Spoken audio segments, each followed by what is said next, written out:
Good evening, everybody, and thank you for being here for another installment of the Jerry and Carol Harris Jewish Destiny series. I am your host, Rabbi Pinchas Landis, and it's a pleasure to be here with all of you tonight.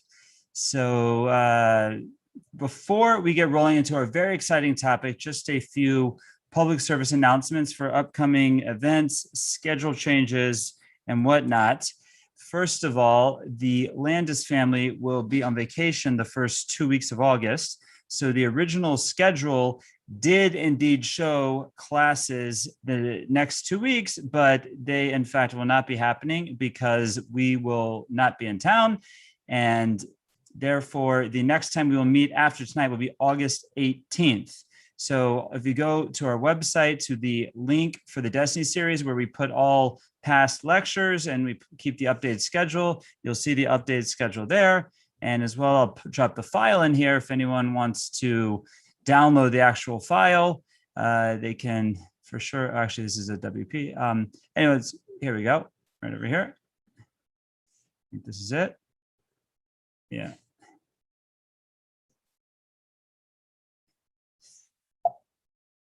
So there it is in your box. And so after tonight, the next time we'll meet will be August 18th. Now, August 18th is a Wednesday night because, God willing, for those of you here in Cleveland, on Tuesday, August 17th, we will have one of our first in-person programs that are big in-person programs, God willing, that since the pandemic, hopefully the Delta variant stays under control so we can have this program. I'm purposely not putting out this flyer yet because Rabbi Ben Shushan is not confirmed. We have not confirmed him as the second speaker for this event, but it'll be the return of the Shmorg at the Maltz Museum, Tuesday, August 17th from 7 to 9 p.m. And that will be limited to 70 people. So as soon as we have Rabbi Ben Shushan hopefully confirmed and we go live with the event, the first 70 people to RSVP will be welcome. After that, we will be cutting it off because that is the maximum that the Maltz Museum can seat. So a lot of exciting stuff going on. Stay tuned. And I'm sorry that we won't have this program for the next 2 weeks, but at least when we continue in the second half of August, we have a lot going on. There were two other programs. I can't even keep them all straight in my head. First of all, we are spearheading an exciting program in partnership with the Jewish Federation of Cleveland called the Elul Challenge. And I'm going to again throw the link here in the, whoops, wrong link. I apologize. Here's the correct link. It's the 30-day Elul Learning Challenge, where we will have lessons for each of the 30 days of Elul that pertain to growth in the spirit of the month of Elul. That starts August 8th. You can all sign up for that. It'll all be available online, or you can get in your inbox or on WhatsApp or on social media. If you go to the link, you can see the options to sign up for. And just stay tuned. Also, details not 100% confirmed, but due to the popular demand and the overwhelming response we had for the Tisha B'Av Torah Anyone program, we had over 10,000 participants in that program across the world. That's not 10,000 views, that was 10,000 participants once we got the final data. And therefore, we are going to be doing a similar program throughout the month of Elul, that every evening, Sunday through Thursday evenings throughout the month of Elul, in preparation for the high holidays, we will in fact be having a Torah Anyone speaker series with many great speakers like those who participate in the Tisha B'Av program speaking. Again, still finalizing details, but confirm we have myself, Rabbi Ben Shushan, Rabbi Burnham, Rabbi Levi Burnham, Harry Rothenberg, Rabbi Menachem Tannenbaum, and so forth and so on. It'll be Rabbi Mordechai Becher. It'll be an amazing program, and stay tuned for details on that. So we got a lot going on, but what we're here to talk about tonight is David HaMelech, aka King David, the quintessential hallmark, trademark, flagship, whatever term you want to use, of a Jewish king. And we tonight are going to do our best to understand his very complicated life. As I coined it on social media that the goal tonight is to understand the soap opera of a life that King David had. My daughter told me I was a little sacrilegious in using such terminology, but once you see the details, you'll see that's just the fact of his life, the facts of his life, and we'll try and make sense of it all. For those of you who are just coming in, I put the outline there once again in the link, and let's dive right in. So when we wrapped up last week, we were speaking about the civil war, the out and out civil war that broke out between King Saul and King David. David is anointed 1 year into Saul's reign after it is clear that Saul is not going to be able to reign for very long. And shortly after, there's a tremendous jealousy that develops on the part of Saul. Now, Saul didn't know that David had been anointed. That's an interesting thing in the story of King David. At no real point is there a public coronation until long after Saul dies. Many years later will be the public coronation, but just because he was anointed, that was the precursor to becoming the next king, and the process had to play out of Saul's life coming to an end, David being accepted by the people, so forth and so on. So this jealousy that Saul, the King Saul, has towards King David is not a jealousy based on fact that he knew that he was in fact anointed. He knew his monarchy was going to be cut short. He knew there was going to be a successor that was not going to be from his family. And once David starts to rise and he realizes that David is what we call an ish matzliach, he's someone who's successful in everything that he does, that's where Saul's jealousy comes from.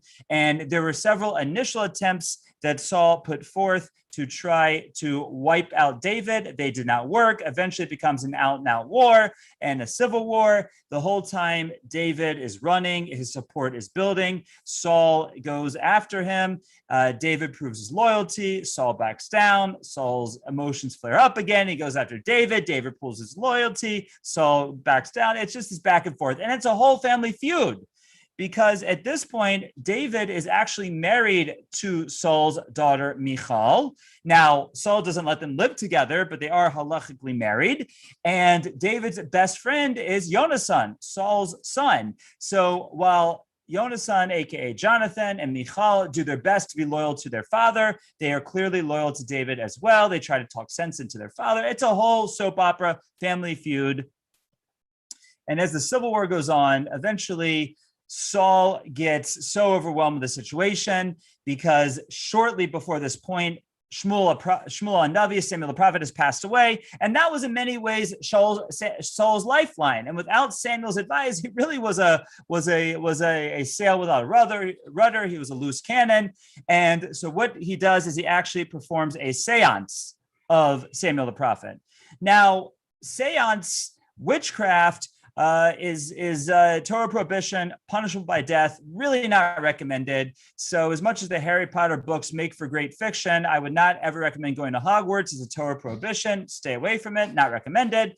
But Saul nonetheless needs to talk to Samuel the prophet. Samuel the prophet is dead. So he goes to the Hogwarts of his time. He finds Hermione. He asks her to perform a seance of Samuel, and she is successful in doing so. Samuel, so to speak, Samuel the prophet comes back to life. He says, "What are you doing waking me up?" He says, "I need some advice. I'm falling apart over here." He goes, "Darn right, you're falling apart. You shouldn't be chasing after David. He means you no harm. He's the anointed one of God. You're the kingship was ripped away from you. And not only that, but you could have lived a little longer, but now you're going to die very soon." So that's what he gets for waking up Samuel the prophet from his sleep of death. And we see this shortly after this. There's a battle with the Philistines once again, in which Saul falls, Jonathan falls, and that ostensibly is the end of Saul's reign. Now, just to prove what type of person King David is, what was his response to his nemesis / father-in-law, which, hey, we all know every father-in-law is a nemesis, but his nemesis / father-in-law falling, you would think he would be overjoyed, if not publicly, at least privately, because his father-in-law / the king had caused him so much torment this past year. But what does David do? He mourns him publicly, and he proclaims public mourning, and he encourages those who went after Saul's body and brought Saul's body back for an honorable burial. And again, nothing but royal honors are placed on David. Placed on Saul. Now, what happens next is very interesting. David inquires of the Almighty, what do I do now? What do I do now? I'm anointed. Saul is gone. What happens now?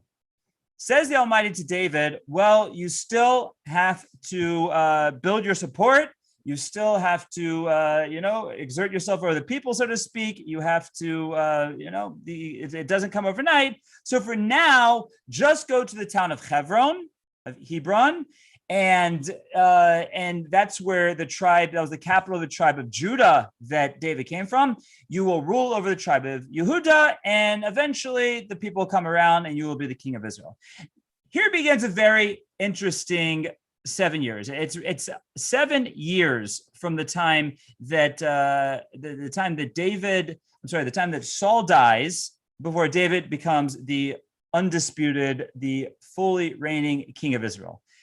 And what happens is interesting, is one of Saul's sons by the name of Ish-Bosheth actually takes the throne. Now, he doesn't necessarily do it right away. It seems that out of the 7 years that David was only ruling in Hebron, that Ish-Bosheth was only the king for 2 years. So the big question are sages, what happened to the other 5 years? And a lot of different opinions. It seems to be it was somewhat chaotic, and we're going to see partially why. Because during this time period, it's not just like, okay, David's in Hebron, the Almighty said it's not quite his time yet.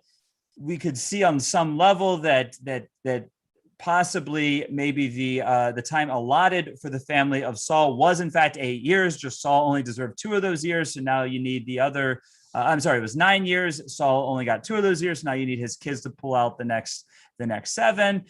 Be it as it may, it's unclear. It's unclear. It's hard to understand, very hard place to understand in our prophets. But one thing that we see happens is there is another minor civil war that breaks out between the descendants of Saul and David's camp. Now, this is not necessarily sanctioned by David. David did not encourage this, but be it as it may, a minor civil war does break out between them. And eventually we see there's a process where people start to realize that David really is the one who's rightfully the king. And a lot of the supporters who initially support the house of David, house of Saul, most notably somebody by the name of Avner, actually leave Ish-Bosheth, leave the house of Saul, go to support the house of David. And we see slowly but surely David gets his momentum. He consolidates his reign. It's clear finally after 7 years of this process, after 7 years from Saul's death, David is clearly now the king of Israel. Now, we see that one of the very first things that David does when he consolidates his rule over the people is he conquers Jerusalem. He conquers Jerusalem. And just think about the situation for a minute. The Jewish people at this point have been in the land of Israel roughly 400 years. So in the 4 centuries from the entrance of the land until King David, Jerusalem is not a Jewish town. The Jebusites, the Yevusim, are still in control as one of the Canaanite nations. And it's not until King David comes about that he conquers Jerusalem. Now, David knew prophetically that that was to be the capital of the Jewish people. So in a certain way of looking at it, it had no place being part of Israel, part of the Jewish people until David was ruling. But be it as it may, the first thing that he does is he consolidates his rule over the land, and he consolidates his rule over Jerusalem. He conquers Jerusalem from the Jebusites, finally making it for the first time in world history in the year 669 before the Common Era, the Jewish capital, which it remains until this very day, which most people or many people in the world agree with, not only us, that is the case, in fact. And that is when Jerusalem becomes the capital of the Jewish people. Now, when we talk about Jerusalem, or what we refer to more in the terms of the archaeologists is Ir David, the city of David, it is not what we today call the old city of Jerusalem. The old city of Jerusalem today, the walls that you see today, those walls were built by Suleiman the Magnificent, a man who is known for his modesty, and they were built on top of Herod's walls. So the walls of the old city today are pretty similar to the old city during the Second Commonwealth, during the time of Herod. The city of David So basically, it's an east-west city if you think about it. The city stretches east-west, mostly squared. At the time of David, the city ran north-south. So if you've been to Israel, you've probably been to the area known as Ir David, the area known as the Silwan Valley, whatever different terms it's known by. But if you imagine the scene for a minute, if you pull up to the Shar HaAshba, aka the Dung Gate, which is the entrance into the city closest to the western wall, and you turn around from the gate and look downhill, that is the Silwan Valley, and that is what is known as the city of David. So you can imagine the imposing royal city that he builds in Jerusalem, because unlike today, where it's built up over centuries and centuries of ruins, and it's even though there's still the steps and hills in the city, and you got to walk up, or you got to really walk down from the Jaffa Gate to the Temple Mount. It was really, the city went north south uphill to Mount Moriah, to where the temple will eventually be built. And the excavations now we have of the city of David are absolutely fascinating. Highly recommend it if you haven't been there. There's something called the Chizkiyahu's water tunnel, which we'll talk about later. My family and I did a hike through there, including my father, mother. They all did it. My brother, sister, we all did the hike together. And now they have many other paths. When we did the hike, there was really just one path to go through straight through the water. Now they've uncovered many other tunnels down there, and they've uncovered what quite possibly might even be the Palace of David. There a lot of interesting things they found in the city of David. Is one of my favorite places to visit in the land of Israel. But that's where it was. It was a city running north-south from the Silwan Valley, going up to Mount Moriah, with eventually King Solomon, who we'll talk about next time, building the temple on top of Mount Moriah. Okay, so this is King David, consolidated his reign, ruling over the people, palace in Jerusalem, wants to build the temple. The Almighty says no. No, David, you're great. You're my servant. David is referred to regularly as a servant of Hashem. But, you fought a lot of wars. You fought the war with Ishbosheth. You fought the war with Saul. You fought the war with Goliath. You're a warrior. And as much as those were necessary wars, and those were the wars of Hashem, the Plishtim, the Philistines, etc., you still have blood on your hands. And such a person can't build the temple, which is known as a house of peace. We can't have you build a temple. It's going to have to be your descendants. Nevertheless, even though David was not going to be privileged to build the temple himself, he still made it possible so that his descendants would be able to do it in every way possible. He helped raise the funds for it. He secured the land. He worked on the building plans, got the contractor, you name it, so that when his son Solomon eventually comes to build the temple, it will be known after David. It will be known as the Temple of David, even though David passed away before the first stone was set. It is referred to, in fact, over Sukkot, in our Birkat Hamazon, in our benching, we say, Harachaman Hayakim Lanu Sukkos David Hanofalis, referring to the temple. It's talking about the fallen Sukkah of David. So the first temple when we get there, we'll see is very much called David's temple, because David really did a lot of the pre-work to do it, and Solomon simply carries it out in the early days of his reign. Okay. Now we get on to one of the, I think we can say this is one of the more complicated stories in the Jewish Bible, complicated stories in Tanakh, and it is none other than the story of David and Batsheva. Now, let's start off by saying what the Torah says. I'm sorry, saying what the prophet says, as the prophet tells the story. And we will see, quite simply, on the surface, it appears to be quite a racy story, quite a complicated story. And then we will see why, what our sages have to say about it, and why our sages feel they have to say what they say. So, the prophet, and again, we're still in the book of Samuel here. We're in Samuel 2, which is arbitrary. That was created by the Greeks or the Christians. At this point, the author is God the prophet. Samuel has already passed away. And we have the story of David and Batsheva. Now, I forgot to mention one point. before that when David consolidates his reign and consolidates his kingdom and with Jerusalem as the capital, he brings the Aron, he brings the Ark of the Covenant to Jerusalem and puts it in the place where the temple will be built. So if you recall from, I believe last time, 2 sessions ago, we talked about the temple being kept in Kiryas Arba, in Kiryas Yerim, and now it is brought from there to Jerusalem by King David in a wonderful procession where he gets very excited about, and that, so to speak, seals the spot for the where the Beis Hamikdash, where the Holy Temple will be built. Okay, so now we have the situation of David and Batsheva. So if we simply look at the words of the prophet as he tells the story, it is a complicated story nonetheless. We are told that David one night, we say David wakes up in the middle of the night, and he goes onto the roof of his house.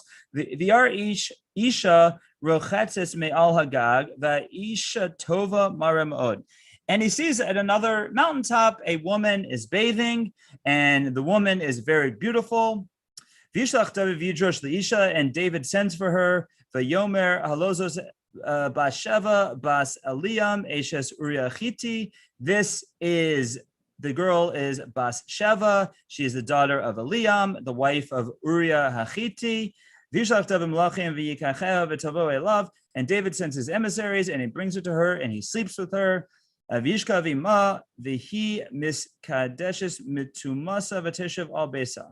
Because she was purified, she had cleansed herself, and afterwards he sends her back to her house. The Tara Isha v'tishlach Tagi the David v'tomer hara anochi. And then the woman a few months later finds out that she's pregnant, and she sends a message back to the king saying, guess what? Surprise, surprise. You don't need any of these genealogical database websites knock on your door. I'm telling you that I am pregnant and is from you because my husband is away at war. David el Yoav shalach el Uriah Hitti. So he goes to one of his servants and he says, please bring Uriah Hitti back from war. And he sends him to David. And Uriah comes and meets with David, and he says, everything good on the front lines. And he says, everything's good. And David says, okay, great. So go take the day off, go back with your wife, and then you can go back to the war. Uriah does not want to go back to his wife. He wants to go straight back to war. So David sends a message saying, okay, you got to send them to the front lines. When he is sent to the front lines, Uriah is killed. Okay, that is the beginning of our soap opera, which, I was never a big soap opera fan when I was a kid. I thought it was pretty cheesy and dumb and always questioned why people actually watch such things. But from what I understand, it doesn't get much better than this. Again, let's just summarize what we just read in the words of our prophet, because a lot of strange things are going on here. David wakes up in the middle of the night, goes onto his roof, sees a woman, another roof over or so, bathing. He desires her. He inquires as to who she is, finds out that she is Batsheva, the daughter of Eliam, the wife of Uriah Hitti, one of his main soldiers. He sends for her. He sleeps with her. The prophet goes out of her way to tell us that she was pure. She was tahor, meaning she was not in her menstrual cycle. And then he sends her back to her house. She gets pregnant. And then if the plot thickens, David tries to seemingly orchestrate first a situation which would make it look like that pregnancy is caused by her husband, because when she would start to show as a pregnant woman, everyone would know her husband was away at war. It would look scandalous for her. She quite possibly would rat on David. So David tries to orchestrate a situation where her husband will be with her so that when she finds out she's pregnant, it'll look like it's from her husband. Uriah wants to go straight back to the army. So David goes to plan B and sends him to the front lines. And as we know, front lines are often very dangerous. And Uriah is in fact killed, seemingly at some level clearing the name of David. Now, we have two things that we have to struggle with over here. Two different seemingly diametrically opposed views, and we're going to try our best to reconcile them. Number one, After this situation, Nathan Hanavi, the prophet Nathan, chastises David through a metaphor. He says that there's a man who only has one field and another man who has many fields, and the man who has many fields kills off the man who has the one field because he wants his field. David's appalled by the story, says such a man has a death sentence on his head. And Nathan Hanavi, Nathan the prophet, says, well, this was a metaphor, and that man is you, referring to what happened with David, Batsheva, Uriah. And what is David's response? David's response is chatasi. You're right. I did wrong. Which, by the way, we're going to see that King David throughout his life, every time he's called out by a prophet as doing something wrong, his response is always chatasi. I'm right. I transgressed. I sinned, which is one of the reasons we're going to see that he is who he is in contrast to King Saul, who, as we saw, every time he was called out by a prophet, he tried to defend himself and give excuses. So we have the prophet calling him out for this. David right away admits it, and we're going to see his punishment as it plays out. And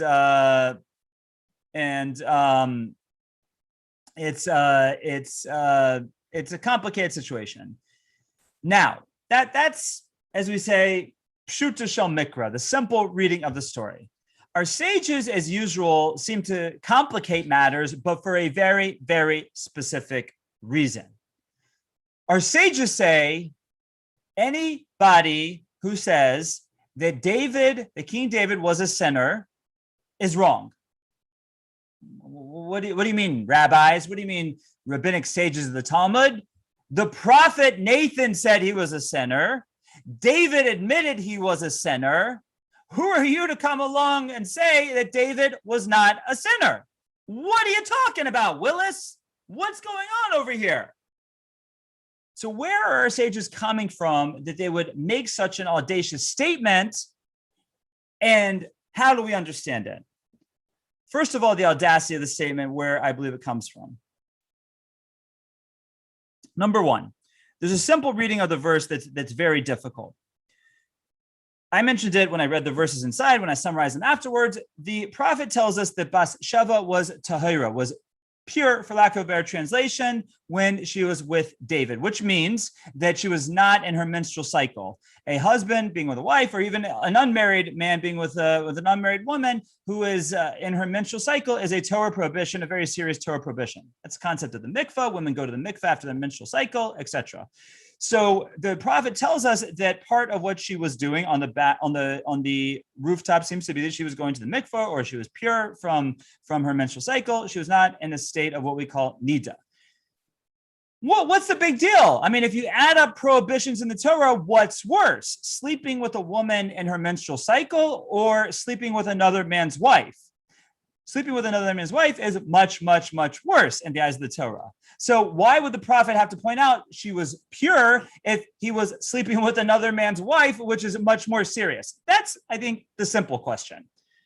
The more complicated question is that there is a concept in the Torah of asur lebal, asur leboel, which means that once a man is guilty of adultery, once he's found guilty or admits he's guilty, he's not allowed to be with his adulteress anymore afterwards. And we're going to see that King David is in fact with Batsheva after the situation. As we'll see in a moment, the child the fetus, the embryo that she became pregnant with in that first encounter dies, as David understands, as a punishment for what he did. And they are together again later, and King Solomon is conceived. So that we would see this strange situation that if Batsheva is in fact supposed to be prohibited to David, well, we see out of that union came King Solomon. And King Solomon is clearly the descendant of King David, almost undisputed. We're going to see there's some questions on it, but we see that that's where the seat of David, the monarchy of David, goes through Solomon, who came from the relationship of David and Batsheva, who, if David did something wrong, they should never have been able to allow. They should never have been able to have had that relationship that led to Solomon's birth.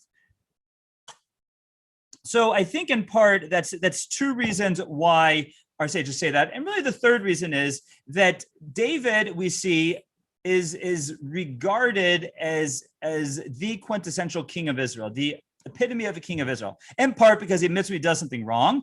And therefore, what our sages are saying, they're not saying they didn't do anything wrong. The prophet says he did something wrong, and we're going to see he's punished for it. A lot of bad things happen to him after this point. But there has to, at some level, be a halachic justification for what's going on over here, because we see that they indeed marry after this point, and indeed they have a child who is King Solomon, and he is the progenitor of the monarchy. So how are we to understand this situation over here? To be continued after I take any questions at this point. Okay, I'm going to look quickly at the chat box just to see what I got here. Yes, my wife is 100% correct. Not all father-in-laws are nemesis. My wife has a wonderful father-in-law who is not a nemesis, wonderful guy, my father, 100% true. Yes, there is the famous Leonard Cohen song, Hallelujah, that makes mention of this story. Oh, yeah, and then someone gave me the verse here from there. Okay, any other questions at this point, feel free to put them in the chat box or unmute yourself if you have any questions. Okay, if you have questions as we go, we'll get them all at the end. You can put them in the chat box, and we will continue with our soap opera of King David's life. So this is the situation here. We have a very confusing situation, but it leads to our monarchy. Now, part of you might be thinking, 1 second, Rabbi, I've been listening to your class now for whatever, up to the 16th session. We've talked about the lineage of the house of David. We talked about Lot and his daughters. We talked about Yehuda and Tamar. We talked about Boaz and Ruth. And so it's okay. What's another scandalous case over here? You've explained it to us already. You explained to us why the monarchy has to have the scandal, in part so we see that someone can rise from any pedigree, no matter where they come from, in part that when the Messiah, when we're talking about the lineage of Messiah, that the Almighty sometimes has to take over and orchestrate strange events to make it happen. That was an answer. But we haven't defended King David. In all those other situations, we understood at some level what was going on from a halachic perspective. Lot and his daughters was wrong, but they weren't Jewish. That was before the Torah was given. And they weren't even Jewish. They were never Jewish, right? Their descendants, Ruth, become Jewish. Ruth and Boaz, we explained last time or 2 times ago, completely permissible, no problem. Yehuda and Tamar, also similar to Ruth and Boaz. It was the Yibum, the Levirate marriage, or Yibum, and no problem going on over there whatsoever. Just strange, soap opera dick, but no problem. Here we have real halachic problems. What is the real halachic problem? The real problem in Jewish law, that is that Batsheva, this woman that David desires, ultimately sleeps with and eventually marries and has King Solomon with, she's married to another man. She's married to Uriah Hachiti, to a man by the name of Uriah Hachiti. And as we mentioned, one of the, what we call 3 cardinal sins, one of the 3 Yaharig V'al Yavors in Judaism is adultery. It's something that the person would have to give up their life before performing. Most mitzvahs in the Torah, most transgressions in the Torah, you could violate to save your life. Adultery is not one of them. So therefore, how in the world are we to understand the great King David doing such a terrible act, and then that leading to the continuation of his monarchy? Okay, let's start to take this apart. We know from the Talmud that every member in King David's army, and I don't think this is implemented in the Israeli army today, but it should be, because it's not a bad idea.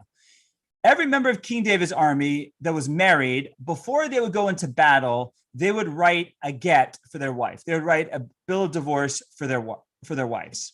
Now, why is that? Because, someone just sent me a private message that they do this in the army today.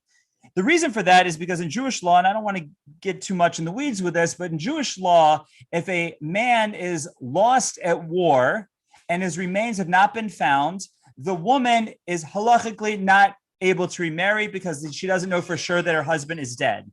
And if you think this is far-fetched, you obviously never saw the great rock opera Tommy, because that's the whole premise of the story, right? That Tommy's mother thinks that her husband is dead at war, and then she goes on with another relationship. Her husband comes back, kills the new boyfriend. Tommy witnesses this all, becomes deaf, dumb, and blind. But don't worry, there's a happy ending because he becomes the pinball wizard. Anyhow, but that's essentially what we're worried about over here, that the husband would get lost at war, POW, killed in action, whatever it is, that the woman would know. She'd be in a guna. She wouldn't be able to remarry. So to protect against that, essentially before every soldier would go into war in King David's army, they would divorce their wives. So you might say back to me, like, Rabbi, what's the big deal over here then? You're talking about like Uriah being Batsheva's husband, which I guess, when he came back from war, they were going to be together again. But technically, when he was away, they weren't married. So the answer is that how did this bill of divorce play out? It's actually a dispute amongst our commentators, main commentators, Rashi and Tosfos. Tosfos says that it was a 100% bona fide halachic get. They were divorced when they went, and they remarried when they came back. But Rashi says not like that. Rashi says it was what's called a get al tanai, a conditional bill of divorce, meaning that it said that this bill of divorce should only take effect if I don't return from battle 30 days after the battle ends, or whatever the condition would be. So if that's the case, then if we go like Rashi, which seems to be the main opinion of the Talmud, I'm sorry, the other way, but it seems to be the main way we go in halacha, that the get was not a true get. That yes, Uriah had written this conditional divorce to his wife, but it was a conditional divorce. And it would further beg the question that why would David first try to unite them to cover up his act, as opposed to what he did second and just trying to kill him off to make the get go into effect? Question I don't have an answer to. A lot of questions I don't have an answer to over here. But that's at least at one level how we try to answer the situation. But if we go with Rashi, which seems to be how we have to understand this, we still have the question because the get is only conditional. So let's take it apart. And I'm going to go through this. I find this fascinating. I will admit it is what I'm about to say gets a little complicated. I'm going to go through it in the time 10 or 15 minutes, next 10 or 15 minutes. If you get lost, just stick with me, and I'll tie it back together at the end because it's a very complicated piece. So as they would say to me in yeshiva, halt cup, like keep your head straight over here as to what we're going to say. Who are our players over here? Our players on one hand are King David. On one hand is King David. On the other hand, we have Batsheva and her husband Uriah Hachiti. Who, in fact, was this Uriah Hachiti? He has a strange last name. It says he's a Hittite. Who were the Hittites? The Hittites were one of the Canaanite nations that were in Israel before it was conquered by Joshua, which would mean, and the Medrash in fact tells us this, that Uriah was not born Jewish. He was a Hittite, and he at some point converts to be Jewish. Okay, Rabbi, what do you have against converts? Nothing against converts. Love converts, like the Torah tells us to do.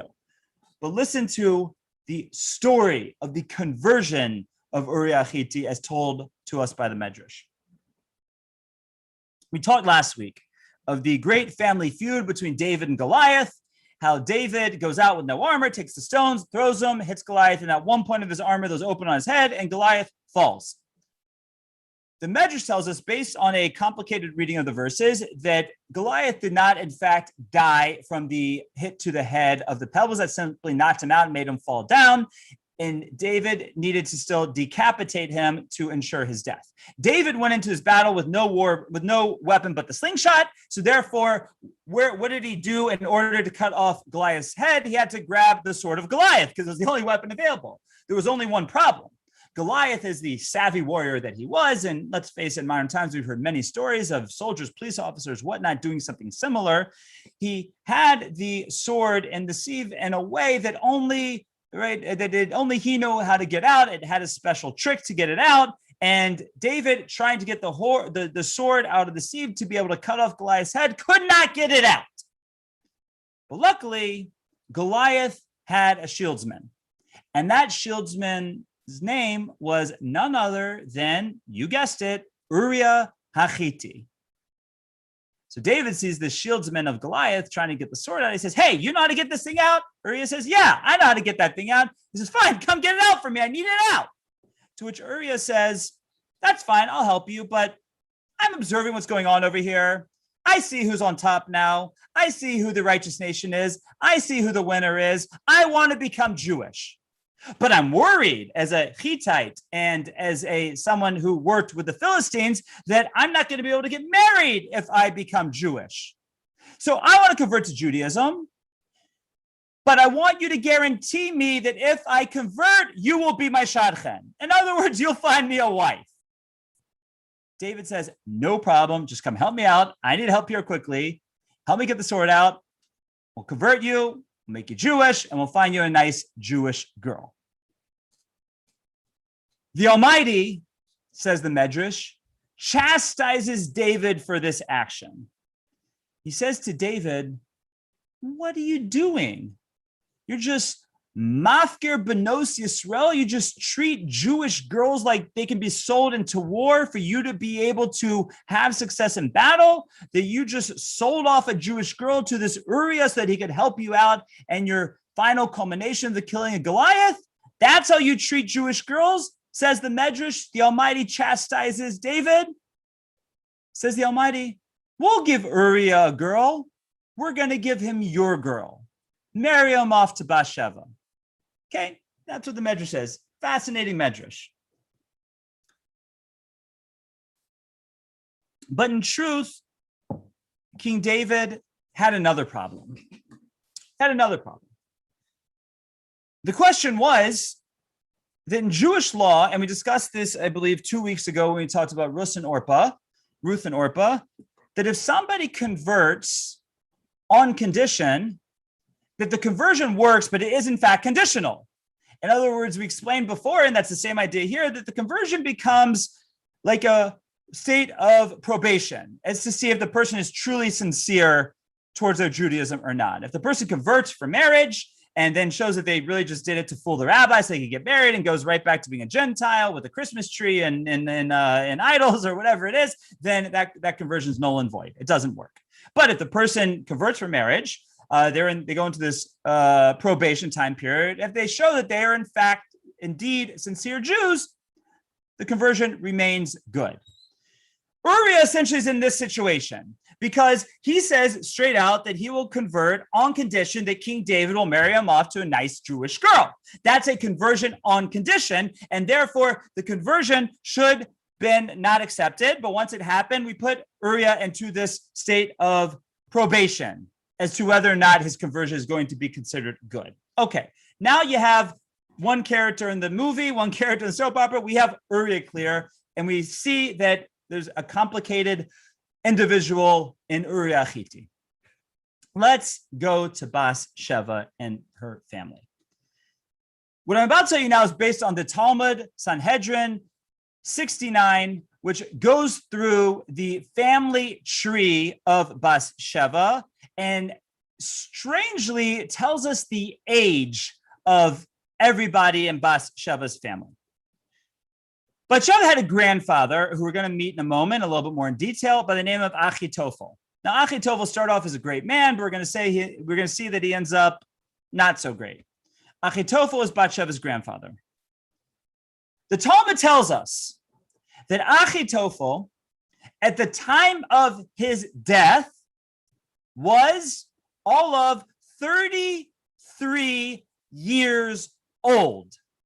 Now, if you're not a math person, that doesn't mean much to you. You say, okay, no, he died young. But 1 second, I just told you he was a 33-year-old grandfather of Batsheva.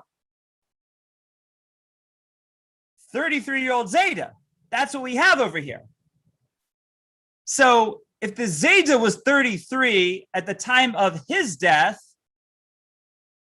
we can actually extrapolate from that with a few more details exactly how old Batsheva was in our story that we're discussing tonight.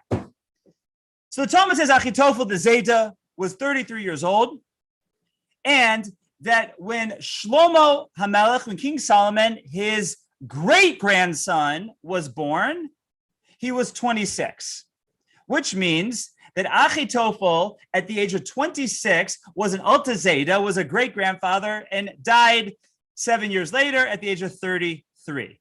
Okay? So that means at 26, he is a great-grandfather. Let's do the math here to figure out how old Batsheva was. Okay? We're going to work backwards now. As I mentioned before, the first pregnancy ended in miscarriage. And Solomon was the second conception of David and Batsheva. So that means that if Achitophel is 26 when Solomon is born, that means that when the first incident, the first interaction, the first event with David and Batsheva happens, it's roughly a year and a half, 2 years before Solomon is born. She got pregnant, miscarried, got pregnant again, 9 months. So you figure 9 months plus, I don't know, however many months for the first one and the miscarriage. Let's give it a year and a half, 2 years. So that means we'll put Achitophel at about 24 and a half when David and Batsheva first get together. Okay? So if that's the case, how old was this Achitophel, Batsheva's grandfather, at the marriage of Batsheva and Uriah Hachiti? So the prophet tells us that the battle that Uriah was in, that David called him back from, was actually Uriah's second battle. Now, why that's significant is because there is a Torah commandment that a man cannot go to battle during his first year of marriage. And this was already Uriah's second battle. So it had to be at least a year, 6 months, 2 years since he got married. So we'll call it 2 years, which meant that Achitophel, the Zayda, was 22 years old at his granddaughter's first wedding, based on the Talmud. So if the Zayda is 22 at the first wedding, how old is Batsheva at her first wedding? Do your math. The Talmud says, and I don't think this is too far off from what we know in modern science. I'm sure someone will bring me 100 cases that they'll find on Wikipedia or whatnot that say different. But the Talmud says that a boy, a man, a boy, whatever, is not sexually mature until he is 9 years old. In other words, his sperm, his seed is not potent until he's 9 years old, and therefore is not able to actively conceive a baby until he is 9 years old. So if we assume that Bathsheba's father, or Achitophel, the Zayda, had his son Eliam at the earliest possible point that he could at 9 years old, and then Eliam is born roughly 9 months later. And then Eliam has Batsheva, conceives when he's exactly 9 years old, and then has her 9 months later. So that's 9 plus 9 plus 2 9 months. That's basically 19 and a half years.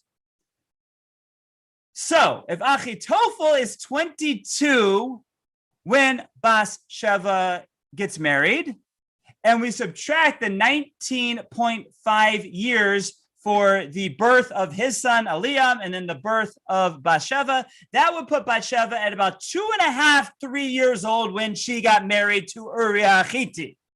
Okay? Story's getting strange here, guys.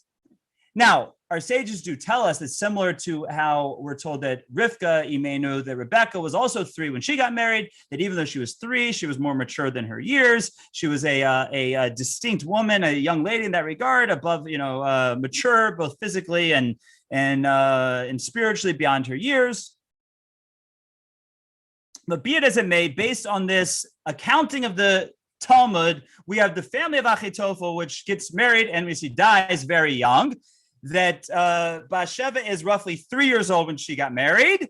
Both her father and her grandfather were 9 years old when they got married. And the Zayda is 22 years old at the wedding. Now, what's also interesting to point out over here is if Batsheva is roughly 3 years old, probably a little less, and her father, Eliam, was 9.5 when roughly 9 and 9 months when she was born. How old is her father at her first wedding, right? We mentioned her grandfather's 22. How old is her father? About 12 and a half. So that means that at this roughly 3-year-old Batsheva's wedding, the 22-year-old Zayda has his not even bar mitzvah age son marrying off his daughter. I mean, I hope he got a good deal with the caterer, right? We'll do a wedding tonight. We'll do the bar mitzvah tomorrow. That was the situation. So like, if you thought the story was a soap opera up until this point, look at what we're talking about over here. Before the story even starts, we have this quasi-convert who worked for Goliath, who we're not sure if he's 100% Jewish, who's our chassan, who's our groom at the wedding. We have our 3-year-old bride, the daughter of the 12-and-a-half-year-old father of the bride, and the 22-year-old Zayda, grandfather. So now you're probably all thinking, like Rabbi Landis said before, that when we're talking about the family of Messiah, sometimes the Almighty just has to take over because strange things happen. But let me take it a step further. In Jewish law, can a 3-year-old technically get married? No, she's below bas mitzvah. She cannot accept what's called kesef kedushin. She cannot accept the marriage gift, and therefore she's not considered to be able to marry herself off until she is bas mitzvah.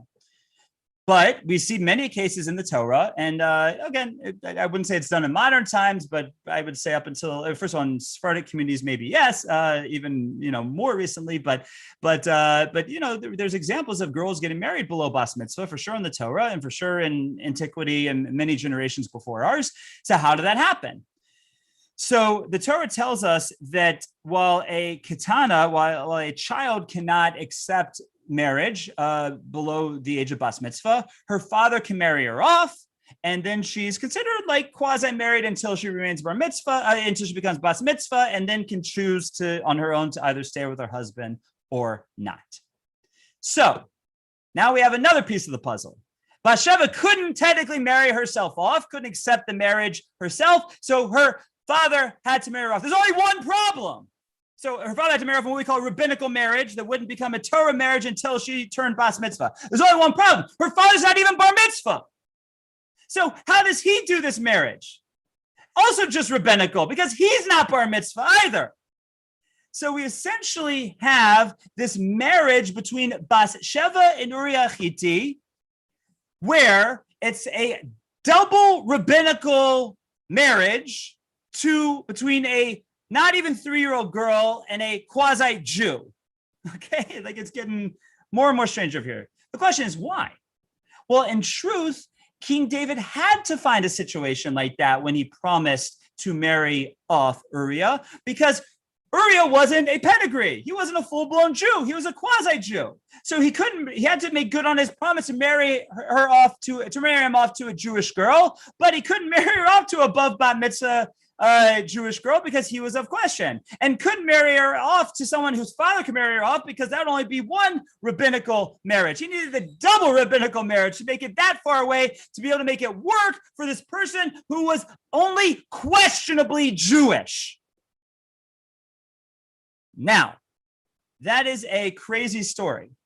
But when we put that back into our puzzle, and we see we have this situation where Batsheva, too young to marry herself off, had to get married by her father. Her father, too young to marry off his daughter, and the husband isn't even necessarily Jewish. And on top of that, we throw in the marriage contract on condition, like Rashi, or the actual marriage contract, like Tosos, and we come out and understand what our sages say when they say King David didn't sin. Yes, technically, King David did nothing wrong, because of all these details, it comes out that there was no real marriage whatsoever between Uriah and Batsheva. But nonetheless, the prophet still says, David, you sinned, you did wrong. And David says, Chatasi, I did wrong. This is wrong. And because of that first baby, the first pregnancy ends in miscarriage. And we're going to see another tragic event that happens, which David looks at as his punishment for what he did with Uriah and Batsheva and the whole situation. Now, I want to answer one question here, and then we're going to get on to a few more things before we wrap up. And the question is that I lost the question. Never mind. I guess it wasn't important. I guess it wasn't bothering me enough. So fine. So that's our situation over here. That they're never really married. And I'm sorry. Back up. So we mentioned the Medrash before that said that the Almighty told David, you can't treat Jewish girls like this. We'll give him a Jewish girl. We'll give him your girl. And that's how the shidduch, so to speak, between Uriah and Batsheva came about. But one second, the Medrash says clearly that David is supposed to marry Batsheva. So the way we have to understand it is that, yeah, he was supposed to, but this wasn't the right time. And that's really what the prophet is talking about, that he did something wrong, that, yeah, true, you're going to end up marrying her. You're going to have a kid from her. That kid's going to be your successor on the throne. But the timing was way off.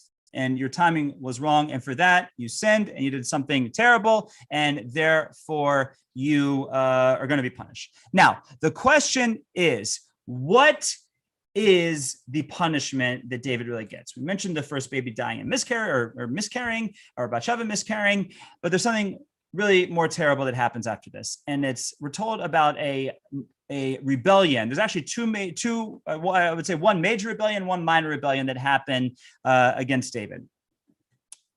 The backdrop of one starts with another, again, shady incident that happens with the children this time of King David. He has a daughter by the name of Tamar, named for his great-great-great-grandmother, and another son by the name of Ammon. And Ammon becomes desirous of Tamar. He wants her physically, and he ends up having her physically by force. He ends up raping her, and it is a terrible atrocity. Now, Ammon and Tamar were half brother and half sister. That means King David was their father. They were from different mothers. King David had at least 8 wives and several concubines. So they were from different mothers, but from the same father. Needless to say, it's still prohibited in the Torah. Avshalom, who is the full brother of Tamar, intends to avenge his sister's honor when he finds out about what happened. And he goes through a whole scheme to first make Amnon think that he's okay with him, make him think he's okay. And so about 2 years later, he calls them all to a party, and he actually kills Ammon at the party. Now, when King David finds out about this, he's very upset. Again, he wasn't happy with Ammon to begin with, but he didn't necessarily think he had to die this way. And he's very upset with Avshalom. Avshalom, knowing that his father's irate with his behavior, doesn't even come back to Jerusalem for a number of years. Even when he comes to Jerusalem, he's not able to see David for a number of years. Eventually, they meet and they seem to reconcile at a certain extent. But during this whole time, Avshalom was actually planning a rebellion against his father. Now, it's a question amongst our sages as to what his goals were. If his goal was to fully overthrow the throne, to kill his father, and to take over, to usurp the kingdom, if that was his intention, or if he just wanted to undermine his father's kingdom enough so that when his father passed away, he would become the heir to the throne. Unclear what exactly the intentions were, but be it as it may, a fascinating thing happens. Avshalom mounts this rebellion, and for some reason, the majority of the people go with Avshalom. And David is banished from the throne. He's on the run once again, like he was from his father-in-law. So here we see that at one point he's on the run from his father-in-law, and another point he's on the run from his son. And he goes through a terrible time running away from his son. A civil war breaks out. And it's very strange on the surface. Why in the world did the majority of the people side with Avshalom in this rebellion? It seems that everything we know about David up until this point is he's a beloved king. So why would the people side with his son, who's, yes, we're told he's very charismatic, he's very good looking, he's a great person, but like, why? Why do the people go with Avshalom and not go with King David? So 2 reasons for this. I think if we try and understand on a practical level, it's because Avshalom's rebellion was strategic and well-planned. It wasn't just like he tried one day to usurp the throne. And for days, weeks, months, probably years before he enacts his rebellion, he's seeding, hate to call it this, fake news against the kingdom, and seeding all kinds of lies about King David, seeding amongst the people. So when the rebellion finally happens, he's already got enough people to start to question King David. But practically, David was a great king. So the way that we must understand this is this essentially is his punishment for the whole Batsheva situation. The reason that he goes this thing with his daughter and the son killing the son, and then his son kicking him out of his throne and having to run and the war and the whole situation, it's because we understand his tikkun, his payback, his tshuva, his process of atoning for what he did wrong to Uriah Hachiti. That's how we understand it. So we see that this is on the culmination of the story of David and Batsheva, and how we see that David is held accountable to a certain extent for the situation with Uriah Hachiti. Eventually, David's army, though, is successful in battle against Avshalom. And in the decisive battle, David gives clear instructions not to kill Avshalom. He doesn't want his son to be killed. And Avshalom, when he sees that his army has lost and that he is losing, he starts riding away on his donkey. And the process of riding away on his donkey, the prophet tells us he had long hair, and his hair gets caught in branches of a tree to the point where the donkey keeps running and he's hanging there by his hair. And for some reason, he does something strange at this point. As opposed to taking out his sword and just cutting his hair and running, he stays there. And he waits for someone named Yoav, who comes along and ends up killing him against King David's orders. Now, you might say, like, what was he thinking? Why didn't he cut himself down, run away? He knew that he was going to be killed if he stayed.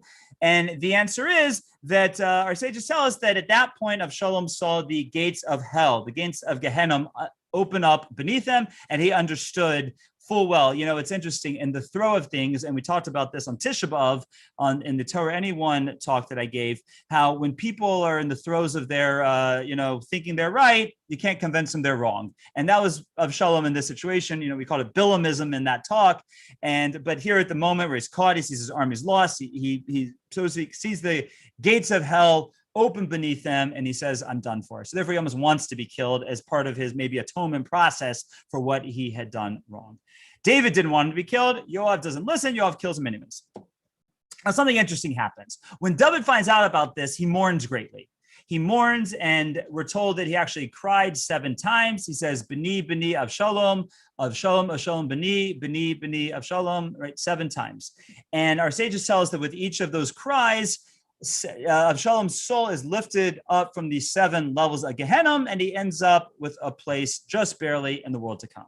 Now, it's interesting. I'll tell you an interesting little anecdote about this, that the great Reb Chaim Shmuel Levitz, who was the great mashgiach, the great dean of students of the famed Mir Yeshiva, on Erev Yom Kippur used to go to a place in Israel called Yad Avshalom. Now, we understand that Yad Avshalom was that place where Avshalom got caught in the, got caught and killed, and that's where he's buried. That's where his tomb is. And that's where Chaim Shmuel Levitz would go to pray before Yom Kippur. Now, the question is, why there? Like, of all the places, I can understand you want to go to the cave of the patriarchs, you want to go to Rachel's tomb. Why to the tomb of Avshalom? And he used to say, because Avshalom represents how, as a Jew, anyone can find a place in the world to come. That Avshalom did not have a lot of redeeming qualities at this point, but his father's righteousness was able to lift him up to have a place in heaven. And that was the backdrop that he'd like to go into Yom Kippur with, knowing that every Jew has a chance, because you see that even Avshalom got a place in the world to come. So this is the major rebellion. David comes back. He's able to get his place on the throne. There's another smaller rebellion at the hands of someone named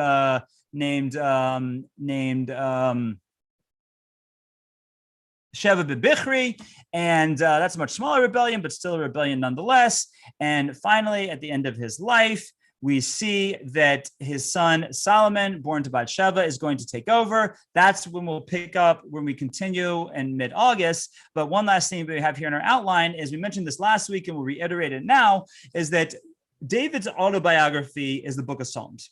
Psalms is written by King David. There's 150 chapters in Psalms, but our sages tell us in the Talmud that he had the help of a total of 10 authors. There were 10 authors that contributed to Psalms. So even though it is his autobiography, as he brought it together into one book, he had some other Psalms from other writers that, so to speak, represented his feelings and his emotions at the time that he was including in his book. So David is the main author of Psalms.